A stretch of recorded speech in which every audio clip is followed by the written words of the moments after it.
La hija de Ventuil se estremeció y se levantó de su asiento. Aquel corazón suyo, escrupuloso y sensible, ignoraba cuáles palabras debían venir espontáneamente a adaptarse a la situación que sus sentidos estaban pidiendo. Iba a buscar lo más lejos que podía de su verdadera naturaleza moral el lenguaje propio de la muchacha viciosa que ella quería ser. Pero las palabras que en aquella boca le hubieran parecido sinceramente dichas le sonaban a falso en la suya. Y las pocas que decía le salían en un tono afectado, en el cual sus hábitos de timidez paralizaban sus intentos de audacia, y todo salpicado de ¿tienes frío? ¿Tienes calor? ¿Tienes ganas de quedarte sola y leer? La señorita me parece que tiene esta noche ideas muy lúbricas, dijo, por fin, como si repitiera una frase oída otras veces a su amiga. La señorita de Vinteuil sintió que su amiga arrancaba un beso del escote de su corpiño de crespón. Lanzó un chillido, escapó, y las dos se persiguieron saltando con sus largas mangas, revoloteando como alas, cacareando y piando como dos pajarillos enamorados. Por fin, la hija de Vinteuil acabó por caer en el sofá, cubierta por el cuerpo de su amiga. Pero como ésta estaba de espaldas a la mesita donde se hallaba el retrato del viejo profesor de piano, la señorita de Vinteuil comprendió que no le iba a ver si no le llamaba la atención, y le dijo, como si acabara de fijarse en el retrato: y ese retrato de mi padre, siempre mirándonos. Yo no sé quién le ha puesto ahí. Ya he dicho 20 veces que no es su sitio. Me acordé de que esas mismas eran las palabras que Vinteuil dijo a mi padre, refiriéndose a la obra musical. Sin duda, se servían de aquel retrato para profanaciones rituales, porque su amiga le contestó con esta frase que debía formar parte de las respuestas litúrgicas. Déjale donde está, ya no nos puede dar lata, y que no gemiría y te echaría chales encima si te viera así, con la ventana abierta, el tío orangután. La hija de Vinteuil contestó con unas palabras de cariñosa censura que delataban su bondadosa índole, no porque las dictara la indignación que pudiera causarle aquel modo de hablar de su padre. Evidentemente estaba ya acostumbrada, y quién sabe, con ayuda de qué sofismas, a sofocar ese sentimiento, sino porque era como un freno que, para no mostrarse egoísta, ponía ella misma el placer que su amiga estaba deseando procurarle. Y además, esa moderación sonriente para contestar a tales blasfemias, aquel reproche cariñoso e hipócrita, se aparecían quizá a su naturaleza franca y buena como una forma particularmente infame, como una forma dulzarrona de aquella perversidad que estaba intentando asimilarse. Pero no pudo resistir a la seducción del placer que sentiría al verse tratada con cariño por una persona tan implacable con los muertos, sin defensa. Saltó a las rodillas de su amiga y le ofreció castamente la frente, como si hubiera sido su hija, sintiendo con deleite que las dos llegaban al extremo límite de la crueldad, robando hasta en la tumba su paternidad al señor Vinteuil. Su amiga le cogió la cabeza con las manos y le dio un beso en la frente, con docilidad que le era muy fácil por el gran afecto que tenía a la señorita Vinteuil y por el deseo de llevar alguna distracción a la vida tan triste de la huérfana. ¿Sabes? Lo que me dan ganas de hacerle a ese mamarracho, dijo cogiendo el retrato, y murmuró al oído de la hija de Vinteuil algo que yo no pude oír. No te atrevas. Que no me atrevo, que no me atrevo yo a escupir en esto, dijo la amiga con brutalidad voluntaria. Yo no oí nada más, porque la señorita de Vinteuil, con aspecto lánguido, torpe, atareado, honrado y triste, se levantó a cerrar las maderas y los cristales de la ventana. Pero ahora ya sabía yo el pago que, después de muerto, recibía Vinteuil de su hija por todas las penas que en la vida le hizo pasar. Y sin embargo, he pensado luego que si el señor Vintuil hubiera podido presenciar esa escena, quizá no habría perdido toda su fe en el buen corazón de su hija, en lo cual, acaso, no fuera del todo equivocado. Claro que en el proceder de la señorita de Vintuil, la apariencia de la perversidad era tan cabal que no podía darse realizada con tal grado de perfección, a no ser en una naturaleza de sádica. Es más verosímil visita a la luz de las candilejas de un teatro de boulevard que no a la de la lámpara de una casa de campo. Esa escena de cómo una muchacha hace que su amiga escupa el retrato de su padre, que vivió consagrado a ella. Y casi únicamente el sadismo puede servir de fundamento en la vida a la estética del melodrama. En la realidad, y salvo los casos de sadismo, una muchacha acaso puede cometer faltas tan atroces como las de la hija de Vintuil contra la memoria y la voluntad de su difunto padre, pero no las resumiría tan expresamente en un acto de simbolismo rudimentario y cándido como aquel. Y la perversidad de su conducta estaría más velada para los ojos de la gente, y aún para los de ella, que haría esa maldad sin confesarlo.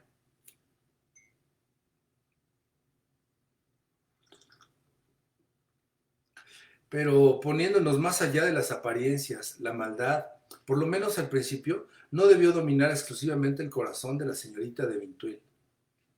Una sádica como ella era una artista del mal, cosa que no podría ser una criatura mala del todo, porque ésta consideraría la maldad como algo interior a ella. Le parecería muy natural y ni siquiera sabría distinguirle en su propia personalidad. Y no sacaría un sacrílego gusto en profanar la virtud, el respeto a los muertos y el cariño filial, porque nunca habría sabido guardarlos culto. Los sádicos de la especie de la hija de Vintuil son seres tan genuinamente sentimentales, tan virtuosos por naturaleza, que hasta el placer sensual les parece una cosa mala, un privilegio de los malos.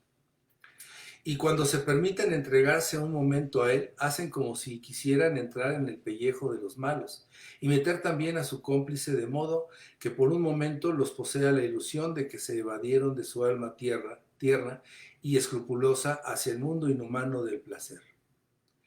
Y al ver cuán difícil le era lograrlo, me figuraba yo con cuánto ardor lo debía de desear. En el momento en que quería ser tan distinta de su padre, me estaba recordando las maneras de pensar y de hablar del viejo profesor de piano.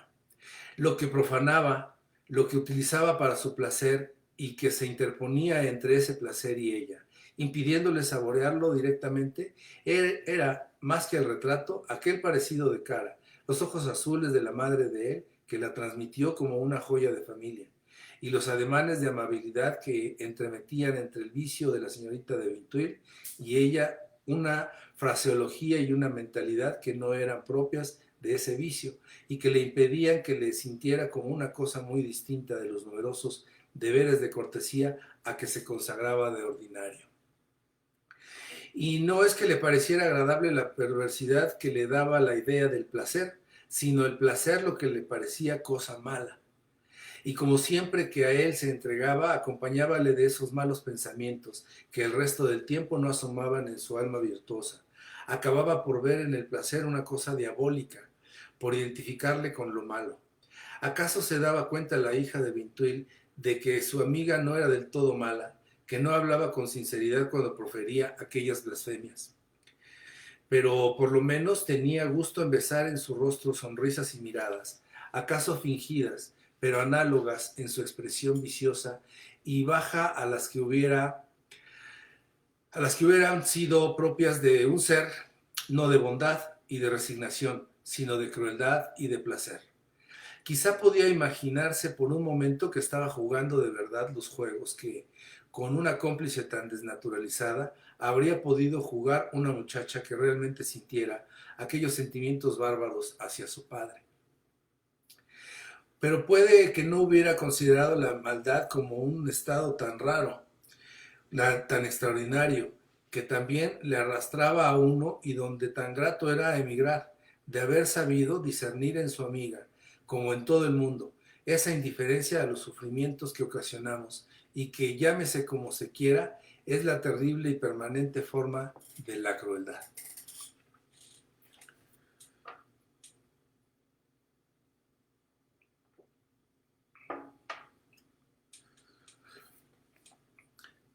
Si era muy sencillo ir por el lado de Meseglis, ir por el lado de Guermantes era otra cosa, porque el paseo era largo y había que tener confianza en el tiempo. Parecía que empezaba una serie de días buenos. Francisca, desesperada de que no cayera ni una gota para los pobres cementeras, al ver tan solo unas cuantas nubes blancas vagando por la superficie tranquila y azulada del cielo, exclamaba lloriqueando: no parece sino que allá arriba no hay más que unos perros de mar jugando y enseñando los hocicos. Sí que están pensando en mandar agua a los pobres labradores. Y luego, cuando ya esté crecido el trigo, empezará a llover y venga, sin saber el agua dónde cae, como si cayera en el mar. El jardinero y el barómetro daban invariablemente a mi padre la misma favorable respuesta. Y entonces aquella noche en la mesa se decía: mañana, si el tiempo sigue así, iremos por el lado de Guermantes. Salíamos enseguida de almorzar por la puertecita del jardín e íbamos a parar a la calle de Perchams, estrecha y en brusco recodo, llena de gramíneas, por entre las cuales 2 o 3 avispas se pasaban el día herborizando. Calle tan rara como su nombre, al cual atribuía yo el origen de sus curiosas particularidades y de su áspera personalidad, en vano se le buscaría en el Combray de hoy, porque en el lugar que ocupaba se alza ahora la escuela. Pero mi imaginación, igual que esos arquitectos de la escuela de Viollet-le-Duc, que al imaginarse que se encuentran detrás de un coro Renacimiento o de un altar del siglo XVII, rastros de un coro romántico, vuelven el edificio al mismo estado en que debía estar en el siglo XII. No deja en pie una sola piedra del nuevo edificio, hace cala y reconstituye la calle de los Perchams.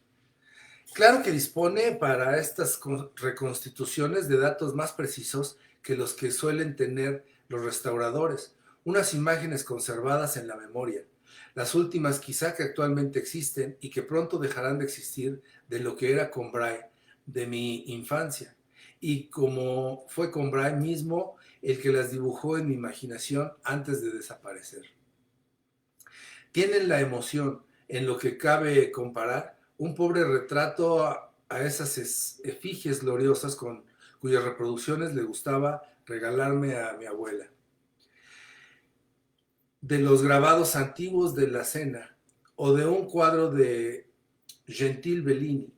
donde se ven en el estado en que ya no existen la obra maestra de Da Vinci y la portada de San Marcos.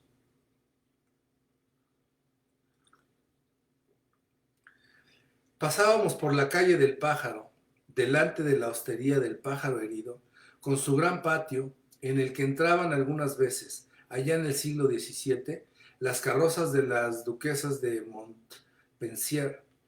de Guermantes y de Montmorency.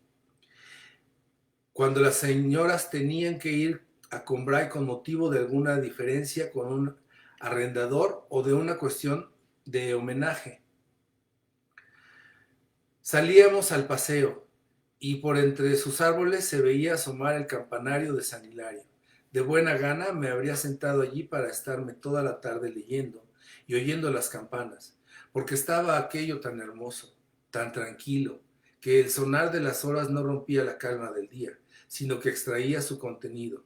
Y el campanario, con la indolente y celosa exactitud de una persona que no tiene más que hacer que ese,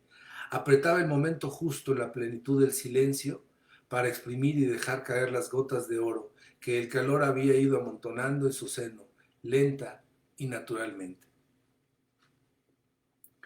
El principal atractivo del lado de Guermantes es que íbamos casi todo el tiempo junto a Vivón. Le atravesábamos primeramente a 10 minutos de casa por la pasarela llamada el Puente Viejo. Al día siguiente de llegar el día de Pascua, Si hacía buen tiempo, después del sermón me llegaba yo hasta allí, a ver, en medio de aquel desorden de mañana de festividad grande, cuando los preparativos suntuosos acrecientan la sordidez de los cachorros caseros que andan rondando. Cómo se paseaba el río, vestido de azul celeste, por entre tierras negras y desnudas, sin otra compañía que una bandada de cucos prematuros y otra de primaveras adelantadas. Mientras que de cuando en cuando una violeta de azulado pico doblaba su tallo al peso de la gotita de aroma encerrada en su cucurucho. El puente viejo desembocaba en un sendero de sirga, que en aquel lugar estaba tapizado, cuando era verano, por el azulado follaje de un avellano. A la sombra del árbol había echado raíces un pescador con sombrero de paja. En Combray sabía yo qué personalidad de herrero o de chico de la tienda se disimulaba bajo el uniforme del suizo o la sobrepelliz del monaguillo, pero jamás llegué a descubrir la identidad de aquel pescador. Debía de conocer a mis padres, porque al pasar nosotros saludaba con el sombrero. Entonces yo iba a preguntar quién era, pero me hacían señas de que me callara para no asustar a los peces. Seguíamos por la senda de sirga que domina la corriente con una escarpa de varios pies de alta. Al otro lado la orilla era baja y se dilataba en extensos prados hasta el pueblo y hasta la estación, que estaba distante del poblado. Por aquellas tierras quedaban diseminados, medio hundidos en la hierba, restos del castillo de los antiguos condes de Combray, que en la Edad Media tenía el río como defensa. Pero este lado, contra los ataques de los señores de Guermantes y de los abades de Martinville. Ya no había más que unos fragmentos de torres que alzaban sus jibas apenas aparentes en la pradera, y unas almenas desde las cuales lanzaba antaño sus piedras el ballestero o vigilaba el atalaya Novepont, Clairefontaine, Martinville-les-Sac, Villiers-l'Exempt, tierras todas vasallas de Guermantes, y entre las cuales estaba enclavado Combray. Hoy esas ruinas al ras de la hierba las dominaban los chicos de la escuela de los frailes que iban allí a estudiar la lección o de recreo, a jugar, pasado casi hundido en la tierra, echado a la orilla del agua como un paseante que toma el fresco, pero que inspiraba muchos sueños a su imaginación, porque en el nombre de Combray me hacía superponer al pueblo de hoy una ciudad muy distinta, pasado que atraía mis pensamientos con su rostro añejo e incomprensible, medio oculto por esas florecillas llamadas botones de oro.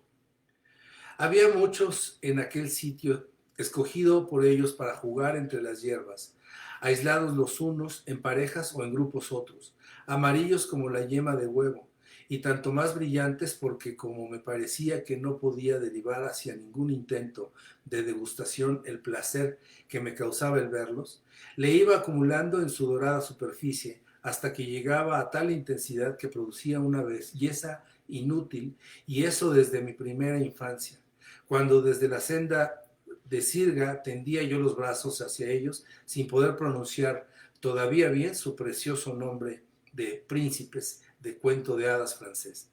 llegados acaso hacía muchos siglos de Asia, pero afincados para siempre en el pueblo, contentos del modesto horizonte, satisfechos del sol y de la orilla del río, fieles a la vista de la estación y que conservaban, sin embargo, en su simplicidad popular, como algunas de nuestras viejas telas pintadas, un poético resplandor oriental.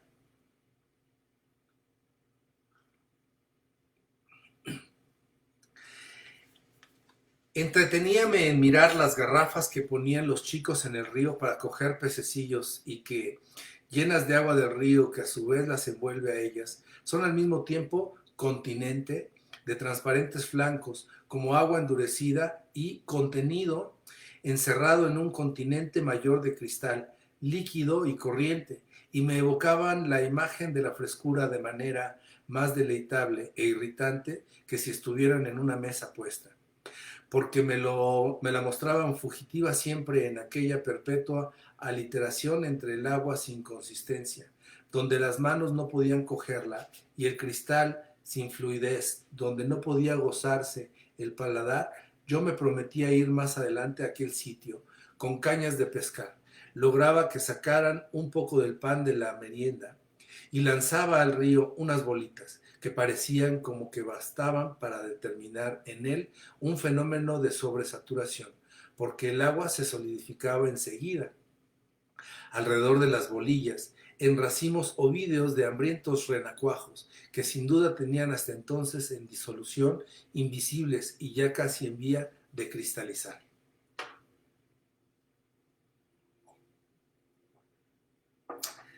Enseguida empezaban a obstruir la corriente las plantas acuáticas. Primero había algunas aisladas, como aquel nenúfar atravesado en la corriente, y tan desdichadamente colocado que no paraba un momento, como una barca movida mecánicamente, y que apenas abordaba una de las márgenes cuando se volvía la otra,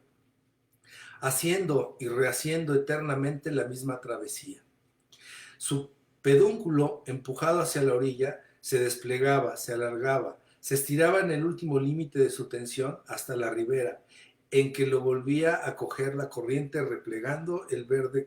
cordaje, y se llevaba a la pobre planta aquel que con mayor razón podía llamarse su punto de partida, porque no se estaba allí un segundo sin volver a zarpar, repitiendo la misma maniobra. Yo la veía en todos nuestros paseos y me traía a la imaginación a algunos neurasténicos, entre los cuales incluía papá, a tía Leoncia, que durante años nos ofrecen invariablemente el espectáculo de sus costumbres raras, creyéndose siempre que las van a desterrar el día siguiente y sin perderlas jamás. Cogidos en el engranaje de sus enfermedades y manías, los esfuerzos que hacen inútilmente para escapar contribuyen únicamente a asegurar el funcionamiento y el resorte de su dietética extraña, ineludible y funesta. Y así aquel nenúfar, parecido también a uno de los infelices cuyo singular tormento, repetido indefinidamente por toda la eternidad, excitaba la curiosidad del Dante, que hubiera querido oírle contar al mismo paciente los detalles, la causa del suplicio, pero que no podía porque Virgilio se marchaba a grandes arcadas y tenía que alcanzarle, como me pasaba a mí con mi padre.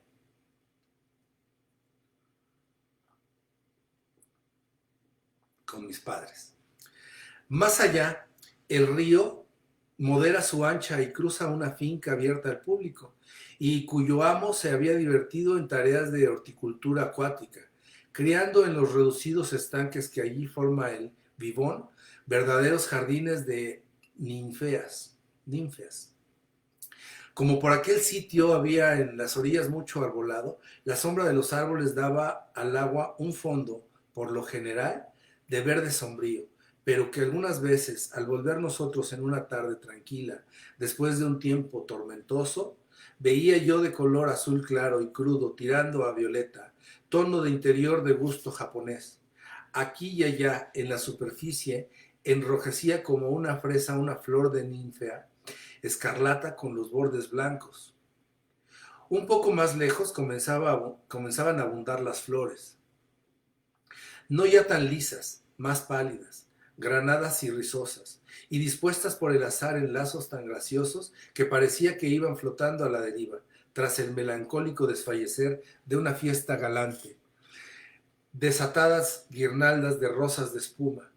Luego había un rincón reservado a las especies vulgares que ostentaban el blanco y el rosa, propios de la juliana, lavadas con celo doméstico como la porcelana, y un poco más allá se apretaban unas contra otras, formando un verdadero macizo flotante, igual que pensamientos de un vergel que habían venido a posar como mariposas sus alas azuladas y frías en la oblicuidad transparente de aquel parterre de agua. De aquel parterre también celeste, porque ofrecía a las flores un suelo de más precioso color, más tierno aún que el color de las mismas flores.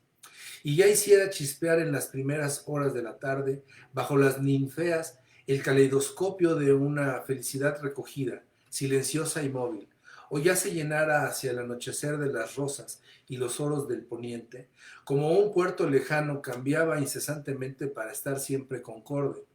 alrededor de las corolas que mantenían los tonos más fijos con lo más profundo, fugitivo y misterioso de cada hora, con lo infinito de cada hora, y así parecía que las hizo florecer en pleno cielo. Al salir de ese parque, el Vivón corría de nuevo. ¿Y cuántas veces he visto, haciendo propósito de imitarle cuanto pudiera vivir a mi gusto, al paseante que suelta su remo, se echa boca arriba con la cabeza caída en el fondo de su barca, dejándola flotar a la deriva, sin ver más que el cielo que va marchando perezosamente allá en lo alto, a ese paseante que muestra en el rostro los anticipados sabores de la dicha y de la paz? Nos sentábamos entre los lirios, a la orilla del agua. Por el cielo feriado se paseaba lentamente una nube ociosa. De cuando en cuando una carpa aburrida se asomaba fuera del agua, aspirando ansiosamente. Era la hora de merendar. Antes de volver a marchar comíamos fruta, pan y chocolate, sentados allí en la hierba hasta donde venían horizontales, débiles, pero aún densos y metálicos, los toques de la campana de San Hilario, que no se mezclaban con el aire que hacía tanto tiempo estaban atravesando y que, azargados por la palpitación sucesiva de todas sus líneas sonoras, vibraban a nuestros pies rozando las flores. Muchas veces, a la orilla del río y entre los árboles, nos encontrábamos una casita de las llamadas de recreo, aislada, perdida, sin ver otra cosa del mundo más que la corriente que bañaba a sus pies. Una mujer joven, de rostro pensativo y velos elegantes, raros en aquellas tierras, y que ineludiblemente había ido ahí a enterrarse, según la expresión popular, a saborear el amargo placer de que allí nadie supiera su nombre, y sobre todo el nombre de aquel ser cuyo corazón perdió. Se asomaba a la ventana cuyo horizonte acababa en la barca amarrada en la puerta. Alzaba, distraída, sus ojos al oír por detrás de los árboles de la orilla voces de paseantes que, aún antes de verlos, estaba ella segura de que nunca conocieron ni conocerían al infiel, de que nada tuvieron que ver con él en el pasado ni tendrían que ver en lo porvenir. Sentíase que en su gran renunciar había cambiado voluntariamente unos lugares donde al menos hubiera podido ver de lejos al amado por estos que nunca pisara él. Y yo la veía, al volver de un paseo, en caminos por los que sabía ella muy bien que nunca habría de pasar el ausente, quitarse de las manos resignadas unos guantes muy largos y desaprovechada gracia.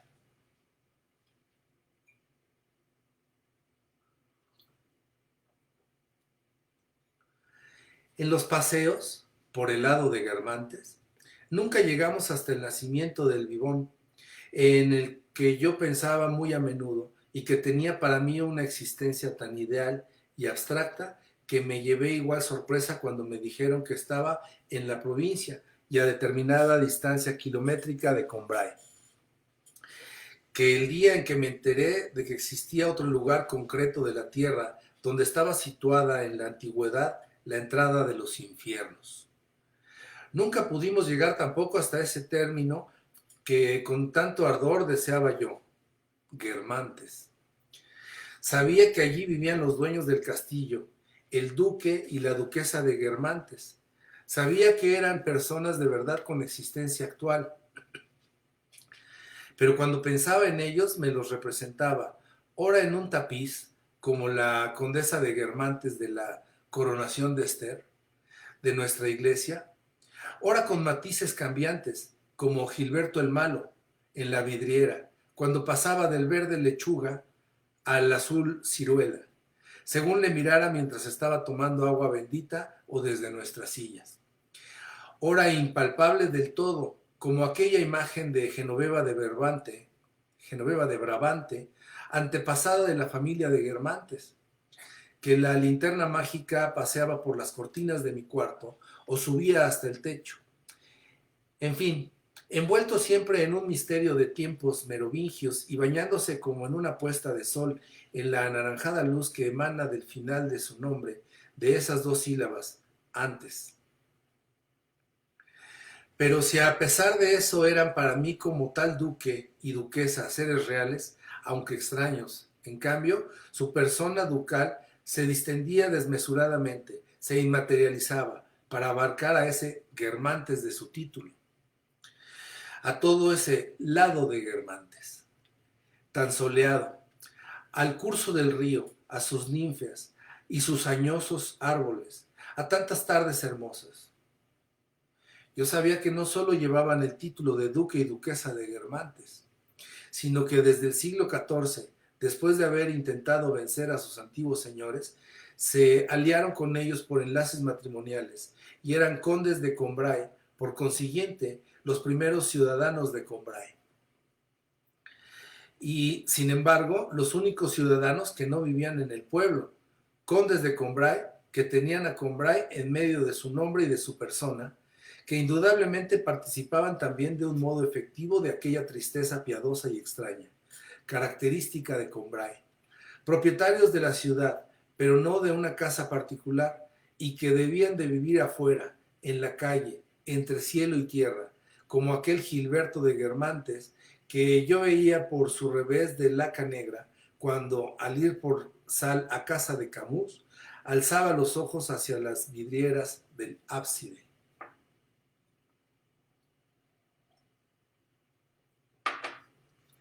Sucedía que por el lado de Guermantes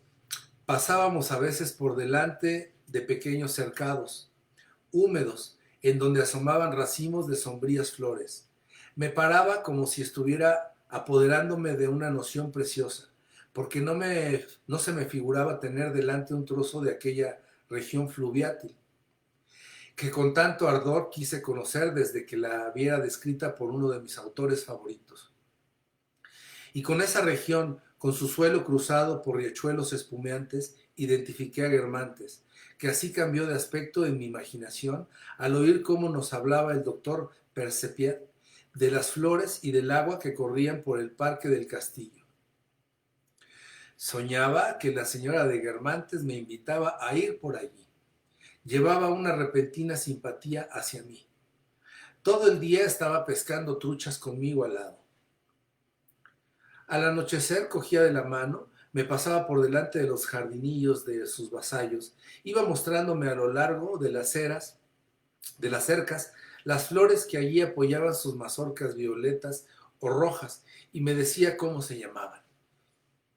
Me hacía contarle el asunto de las poesías que tenía yo intención de escribir.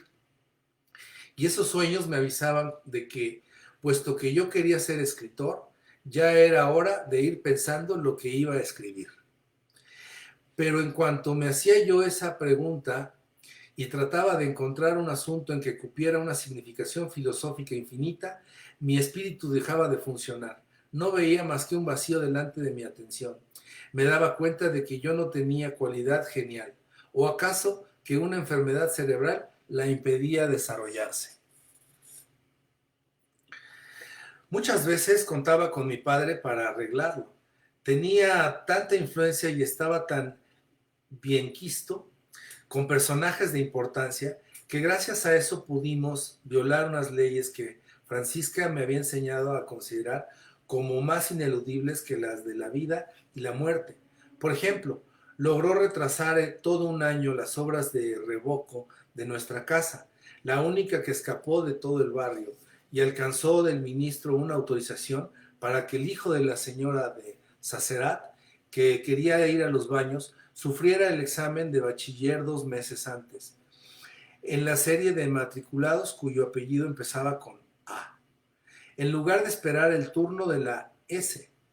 Si hubiera caído gravemente enfermo o me hubieran capturado unos bandidos, convencido yo de que mi padre tenía mucho trato con los poderes supremos e irresistibles cartas de recomendación dirigidas a Dios, para que mi enfermedad o mi cautiverio pudieran ser otra cosa que vanos simulacros sin peligro para mi persona. Habría esperado tranquilo la hora del retorno a la buena realidad, la hora de la libertad o de la curación, y quizá esa falta de genio, ese negro vacío que se abría en mi espíritu cuando buscaba asuntos para mis futuras obras. Era también una ilusión sin consistencia que cesaría por la intervención de mi padre, el cual ya debía de tener convenido con el gobierno y con la providencia que yo sería el primer escritor de mi tiempo. Pero otras veces, mientras mis padres se impacientaban al ver que yo me quedaba atrás y no lo seguía, mi vida actual, en vez de parecerme una creación artificial de mi padre, modificable a su antojo, se me representaba, por el contrario, como comprendida dentro de una realidad que no había sido hecha para mí, contra la que no valía ningún recurso, sin ningún aliado mío en su seno y detrás de la cual nada se ocultaba. Me parecía entonces que existía como los demás humanos, que al igual de ellos envejecería y moriría, y que entre los hombres pertenecía yo a aquel género de los que no tienen disposiciones para escribir.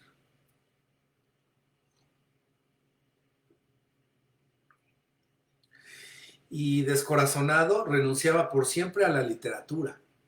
a pesar de los ánimos que Bloch me había dado. Aquel sentimiento íntimo, inmediato, que yo tenía del vacío de mi pensamiento prevalecía con todas las palabras halagueñas que me pudieran prodigar, lo mismo que en el alma del malo cuyas buenas acciones alaba a la gente, prevalecen los remordimientos de su conciencia. Un día me dijo mi madre: tú, que estás siempre hablando de la señora de Guermantes, entérate de que como el doctor de Percepied la trató muy bien cuando estuvo mala hace 4 años, ahora va a venir a Combray para asistir a la boda de la hija del médico. Podrás verla en la ceremonia. El doctor Percepied era la persona a quien yo oí hablar más de la duquesa de Guermantes, y hasta nos había enseñado un número de una revista ilustrada, donde estaba retratada la duquesa con el disfraz que llevó a un baile de trajes dado por la princesa de León.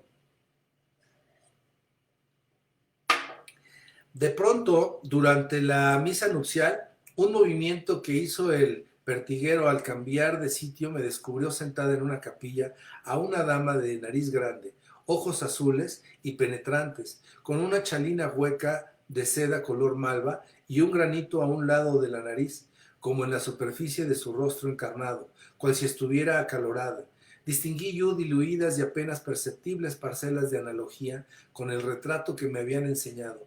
y sobre todo como los rasgos particulares que yo notaba en ella. Al tratar de enunciarlos se formulaban cabalmente en los mismos términos.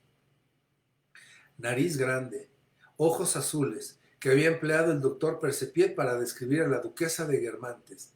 Me dije yo que aquella dama se parecía a la señora de Guermantes. Además, la capilla desde donde oía misa era la de Gilberto el Malo, en cuyas lisas tumbas, deformadas y doradas como alvéolos de miel, descansaban los antiguos condes de Brabante, y que me habían dicho estaba reservada a la familia de Guermantes. Cuando alguno de sus individuos iba a Combray a alguna ceremonia, verosímilmente no podía haber más que una mujer que se pareciera al retrato de la duquesa, que tenía que ir a Combray, y en aquella capilla, si era ella, sí, era ella.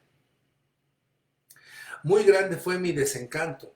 Nací de que yo nunca me había fijado, cuando pensaba en la señora de Guermantes,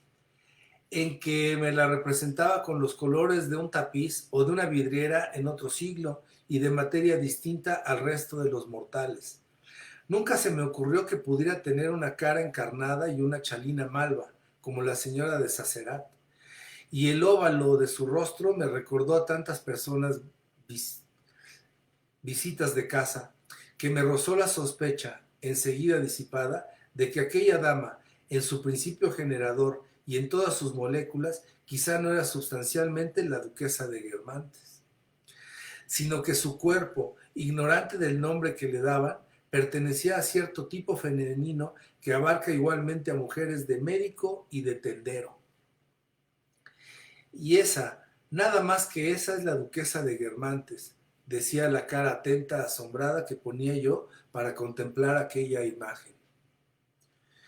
que naturalmente no tenía nada que ver con la otra que bajo el nombre de la duquesa de Guermantes se había aparecido tantas veces en mis sueños, porque esta cara no la había yo formado arbitrariamente, sino que me había saltado a los ojos por vez primera un momento antes en la iglesia, que no era de la misma naturaleza colorable, a voluntad de aquella, que se dejaba empapar en el tinte anaranjado de una sílaba, sino que era tan real que todo, hasta el granito que se inflamaba en un lado de su nariz, atestiguaba su sujeción a las leyes de la vida, como en una apoteosis de teatro, una arruga del traje de hada o un temblor de su dedo meñique, delatan la presencia material de una actriz viva, donde allí dudábamos si teníamos delante tan solo una proyección luminosa.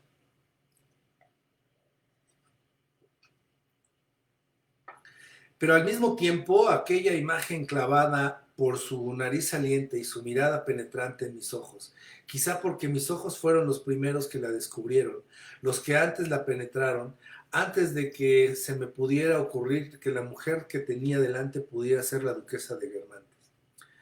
Aquella imagen reciente, inconmovible, intenté aplicar la idea de que era la señora de Guermantes, sin lograr otra cosa que hacerla girar enfrente de la imagen como dos discos separados por un intervalo. Pero al ver ahora que aquella señora de Guermantes, con la que tanto había soñado, existía realmente, fuera de mí, cobró mayor dominio aún en mi imaginación, que paralizada un momento al contacto de una realidad tan distinta de la que esperaba, empezó a reaccionar y a decirme: ya cubiertos de gloria antes de Carlomagno, los Guermantes tenían derecho de vida y muerte sobre sus vasallos. La duquesa de Guermantes es una descendiente de Genoveva de Brabante. No conoce, no condescendería a conocer a ninguna de las personas que aquí están. Y, oh maravillosa independencia de las miradas humanas sujetas al rostro por un cordón tan largo, tan suelto, tan extensible, que pueden pasearse ellas solas muy lejos de él. Mientras que la señora de Guermantes estaba sentada en la capilla, encima de las tumbas de sus antepasados muertos, su mirada vagaba acá y allá, subía por los pilares y hasta se posaba en mí como un rayo de sol que errara por la nave. Pero rayo de sol que me parecía consciente en el momento de acariciarme. En cuanto a la propia señora de Guermantes, como quiera que estaba inmóvil, sentada a modo de madre, que hace como que no ve las audaces travesuras y los indiscretos atrevimientos de sus niños que juegan y hablan con personas desconocidas, me fue imposible saber si aprobaba o censuraba en el ocio de su espíritu la errabundez de aquellas miradas.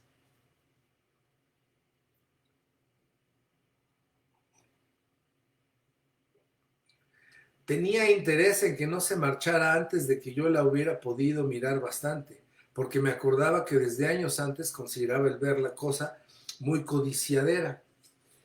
y no apartaba la vista de ella, como si cada una de mis miradas tuviera poder para llevarse materialmente a mi interior y dejarlo allí en reserva, el recuerdo de la nariz saliente, de las mejillas encarnadas, de las particularidades todas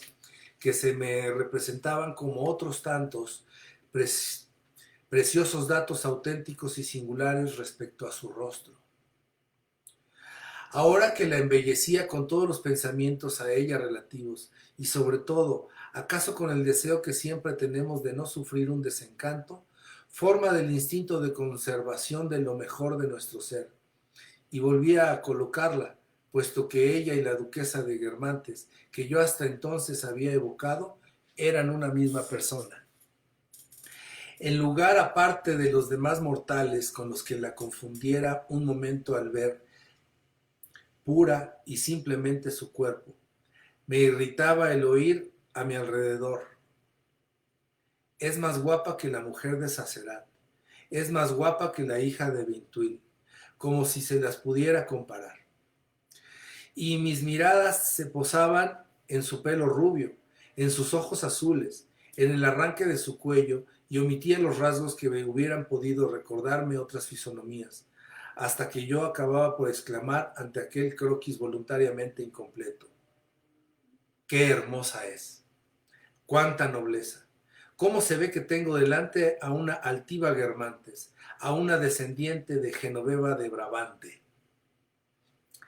Y la atención que yo iluminaba, con que yo iluminaba su rostro, la aislaba de tal modo que cuando yo me pongo a pensar en esa ceremonia, me es imposible ver a ninguno de los asistentes a ella, exceptuando a la duquesa y al pertiguero que contestó afirmativamente a mi pregunta de si aquella dama era la señora de Guermantes.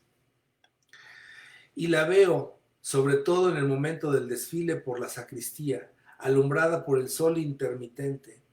y cálido de un día huracanado y tormentoso.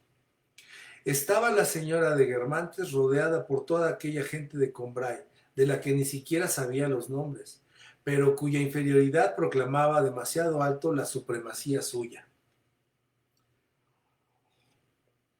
Para no inspirarle una sincera benevolencia hacia aquellas personas a las que pensaba imponerse aún más a fuerza de sencillez y buena gracia. Y como no podía emitir esas miradas voluntarias, cargadas de un significado preciso, que se dirigen a un conocido, dejaba a sus distraídos pensamientos escaparse incesantemente por delante de ella, en un torrente de luz azulada imposible de contener, y que no quería que molestara o pareciese despectivo a aquellas buenas gentes que encontraba a su paso y que rozaba a cada instante. Todavía estoy viendo, allá encima de su chalina de malva, hueca y sedosa, el cándido asombro de sus ojos, al que añadía, sin atreverse a destinarla a nadie determinado, pero para que todos participaran de ella, una sonrisa vagamente tímida de señora feudal, que parece como que se disculpa ante sus vasallos y les indica su cariño.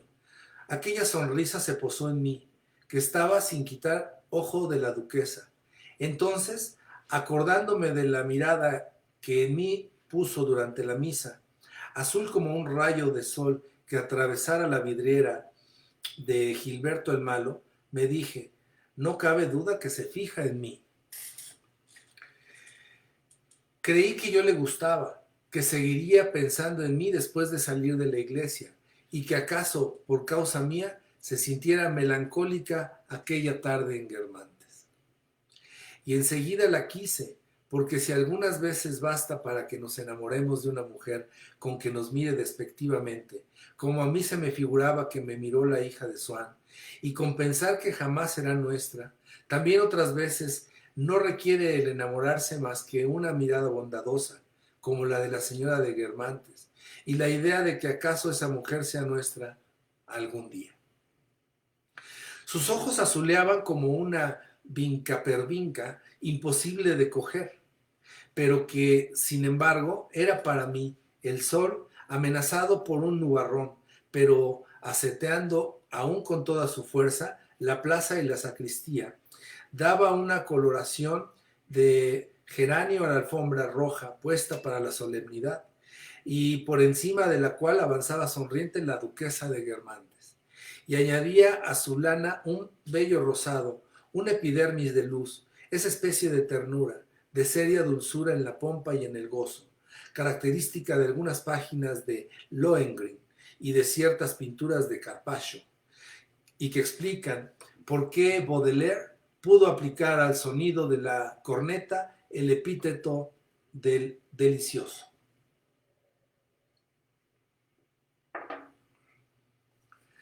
Desde aquel día, en mis paseos por el lado de Guermantes, sentí con mayor pena que nunca carecer de disposiciones para escribir y tener que renunciar para siempre a ser un escritor famoso. La pena que sentía mientras me quedaba solo soñando a un lado del camino era tan fuerte que para padecerla, mi alma, espontáneamente, por una especie de inhibición ante el dolor, dejaba por completo de pensar en versos y en novelas, en un porvenir poético que mi falta de talento me daba esperar. Entonces, y muy aparte de aquellas preocupaciones literarias, y sin tener nada que ver con ellas, de pronto un tejado, un reflejo de sol en una piedra, el olor del camino, hacíanme pararme por el placer particular que me causaban. Y además, porque me parecía que ocultaban por detrás de lo visible una cosa que me invitaban a ir a coger, pero que a pesar de mis esfuerzos no lograba descubrir, como me daba cuenta de que ese algo misterioso se encerraba en ellos. Me quedaba parado, inmóvil, mirando, anheloso, intentando atravesar con mi pensamiento la imagen o el dolor. Y si tenía que echar a correr detrás de mi abuelo para seguir el paseo, hacíalo cerrando los ojos, empeñado en acordarme exactamente de la silueta del tejado o del matiz de la piedra, que sin que yo supiera por qué me parecían llenas de algo, casi a punto de abrirse y entregarme aquello de que no eran ellas más que vestidura. Claro que impresiones de esa clase no iban a restituirme la perdida esperanza de poder ser algún día escritor y poeta, porque siempre se referían a un objeto particular sin valor intelectual y sin relación con ninguna verdad abstracta, pero al menos proporcionábanme el placer irreflexivo, la ilusión de algo parecido a la fecundidad, y así me distraían de mi tristeza, de la sensación de impotencia que experimentaba cada vez que me ponía a buscar un asunto filosófico para una magna obra literaria.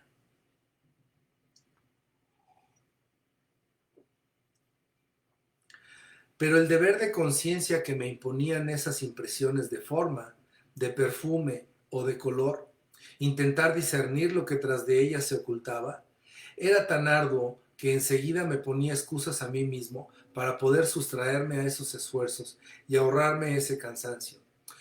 Por fortuna, entonces me llamaban mis padres y yo veía que en aquel momento carecía de la tranquilidad necesaria para proseguir mi rebusca, y que más valía no pensar en eso hasta que volviera a casa y no cansarme inútilmente por adelantado. Y ya no me preocupaba de aquella cosa desconocida que se envolvía en una forma o en un aroma y que ahora estaba muy quieta, porque la llevaba a casa protegida con una capa de imágenes. Y luego me la encontraría viva, como los peces que atraía cuando me dejaban ir de pesca, en mi cestito, bien cubiertos de hierba que los conservaba frescos. Una vez en casa me ponía a pensar en otra cosa, y así iban amontonándose en mi espíritu, como se acumulaban en mi cuarto las flores cogidas en mis paseos y los regalos que me habían hecho. Una piedra por la que corría un reflejo, un tejado, una campanada, el olor de unas hojas, imágenes distintas que cubren el cadáver de aquella realidad presentida que no llegué a descubrir por falta de voluntad. Hubo un día, sin embargo, en que tuve una sensación de esas, y no la abandoné sin haberla profundizado un poco. Nuestro paseo se hubiera prolongado mucho más de lo ordinario, y la mitad del camino de vuelta nos alegramos mucho de encontrarnos con el doctor Percepied, que pasaba en su carruaje a tienda suelta, y nos conoció y nos hizo subir a su coche. A mí me pusieron junto al cochero, corríamos como el viento, pero el doctor aún tenía que hacer una visita en Manterville-les-Sec. Nosotros quedamos en espera a la puerta de la casa del enfermo. A la vuelta de un camino sentí de pronto ese placer especial, y que no tenía parecido con ningún otro, al ver los dos campanarios de Mantonville iluminados por el sol poniente, y que con el movimiento de nuestro coche y los zigzags del camino cambiaban de sitio, y luego el de Vieuxville, que aunque estaba separado de los otros dos por una colina y un valle colocado en una meseta más alta de la lejanía, parecía estar al lado de los de Martinville. Al fijarme en la forma de sus agujas, en lo movedizo de sus líneas, en lo soleado de su superficie, me di cuenta de que no llegaba hasta lo hondo de mi impresión, y que detrás de aquel movimiento, de aquella claridad, había algo que estaba en ellos y que ellos negaban a la vez. Parecía que los campanarios estaban muy lejos y que nosotros nos acercábamos muy despacio, de modo que cuando unos instantes después paramos delante de la iglesia de Martinville, me quedé sorprendido. Ignoraba yo el porqué del placer que sentía al verlos en el horizonte, y se me hacía muy cansada la obligación de tener que descubrir dicho porqué. Ganas me estaban dando de guardarme en reserva en la cabeza aquellas líneas que se movían al sol y no pensar más en ellas por el momento. Y es muy posible que de haberlo hecho, ambos campanarios se hubieran ido para siempre a parar al mismo sitio donde fueran tantos árboles, tejados, perfumes y sonidos que distinguí de los demás por el placer que me procuraron y que luego no supe profundizar. Mientras esperábamos al doctor, bajé a hablar con mis padres. Nos pusimos de nuevo en marcha, yo en el pescante como antes, y volví la cabeza para ver una vez más los campanarios que un instante después tornaron a aparecerse en un recodo del camino. Como el cochero parecía no tener muchas ganas de hablar y apenas si contestó a mis palabras, no tuve más remedio, a falta de otra compañía, que buscar la mía propia. Y probé acordarme de los campanarios. Y muy pronto sus líneas y sus superficies soleadas se desgarraron, como si no hubiera sido más que una corteza. Algo de lo que en ellas se me ocultaba surgió. Tuve una idea que no existía para mí en el momento antes, que se formulaba en palabras dentro de mi cabeza, y el placer que me ocasionó la vista de los campanarios creció tan desmesuradamente que, dominado por una especie de borrachera, ya no pude pensar en otra cosa. En aquel momento, cuando ya nos habíamos alejado de Martinville, volví la cabeza y otra vez los vi, negros ya, porque el sol se había puesto.